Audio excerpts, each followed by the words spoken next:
به نام خداوند بخشنده و مهربان. سلام بینندگان عزیز. بخش نوبتی برنامه خبری پیام نیوز است. در استودیو با شما شهرت رحمت الله. اینک متوجه باشید به سرخط مهمترین خبرهای روز. سنزور شدت میگیرد. مرکز یگانه کمونیکاسیونی در حال فعال شوی است. در مسکو گفتگوی تاجیکستان و روسیه بر حل قضیه خط‌سیرهای هوایی جریان دارد. در رده‌بندی بانک جهانی موقع تاجیکستان بهتر شده است. در دوشنبه فعالیت مرکز یگانه کمونیکاسیونی به طرز تستی شروع شده است. قرار است این مرکز تمام علاقه‌های بین‌الخلقی و اینترنتی را نظارت کند.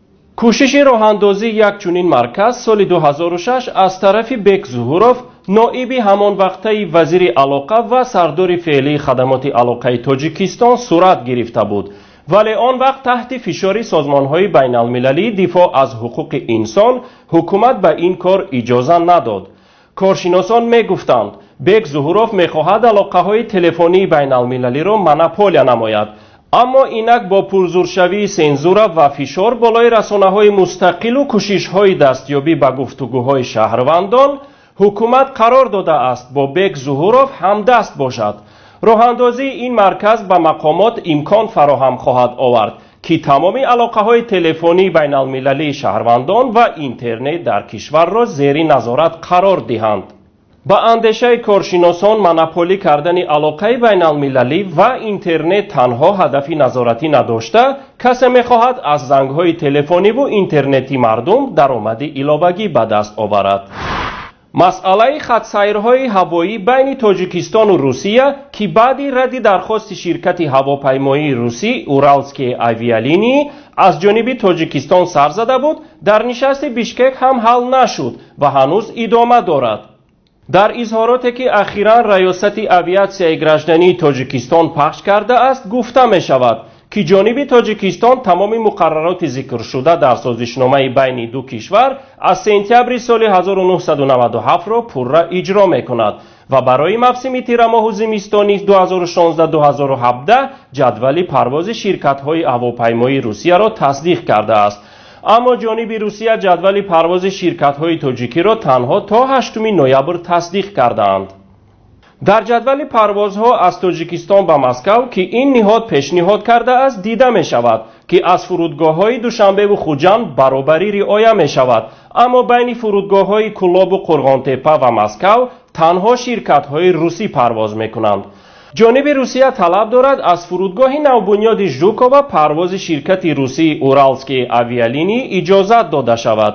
در همین حال گروه عبارت از نمایندگان خدمات علاقه گراجدانی و شرکت‌های تاجیک ایر و سامان ایر با راهبر سردار خدمات آویاسیای گراجدانی تاجیکستان محمد یوسف رحمان عازم مسکو شده. عین حال گفت و شنید بین دو هیئت آغاز شده است. صبح امروز شیرعلی گنجالزاده وزیر نقلیات تاجیکستان وعده کرده بود که این هیئت از منافع شرکت‌های تاجیکستان دفاع خواهد کرد. طبق رده‌بندی نوی بانک جهانی، تاجیکستان موقعش را در شاخص بردن بیزنس به 33 نقطه بهتر کرده است. بانک جهانی تاجیکستان را برای 3 پیشرفت ستایش کرده است که آن از نقطه‌های زیرین عبارت است. یکم پرداخت‌ها، یعنی شماری پرداخت‌های انداز در یک سال از 28 به 12 پایان برده شده است.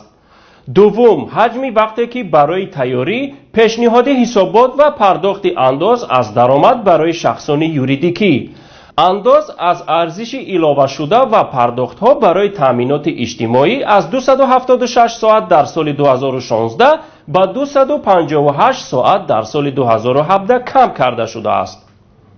سوم، حجم عمومی اندازها از 81.8% در سال 2016 به 65.2% در سال 2017، یعنی 16.6% کمتر شده است.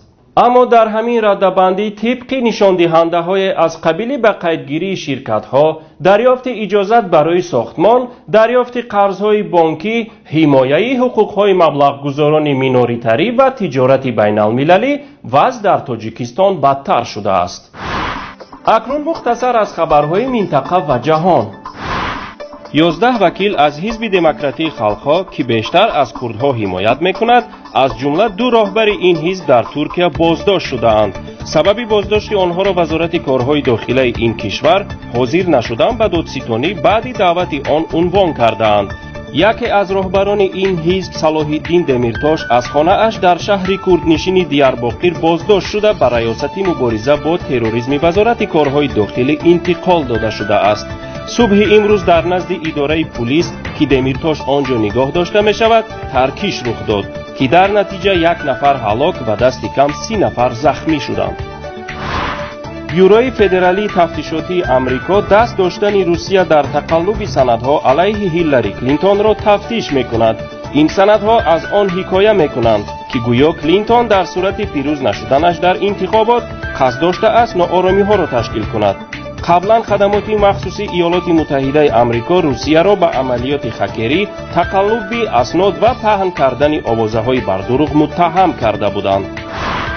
در قرقیزستان ائتلاف نوی حاکم تأسیس یافت. حزب سوسیال دموکراتی که حزب حاکم به شمار می رود با دریافت مندت از رئیس جمهور این کشور المازبek اتامبایف به هیئت حکومت ائتلاف حزب‌های بیربال به قرقیزستان را دعوت کرد.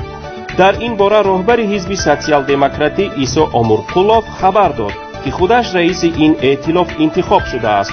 در پارلمان قرقیزستان که از 128 کرسی عبارت است، 38 وکیل از حزب حاکم، 18 وکیل از حزب قرقیزستان و 12 وکیل از حزب بیربال حضور دارند.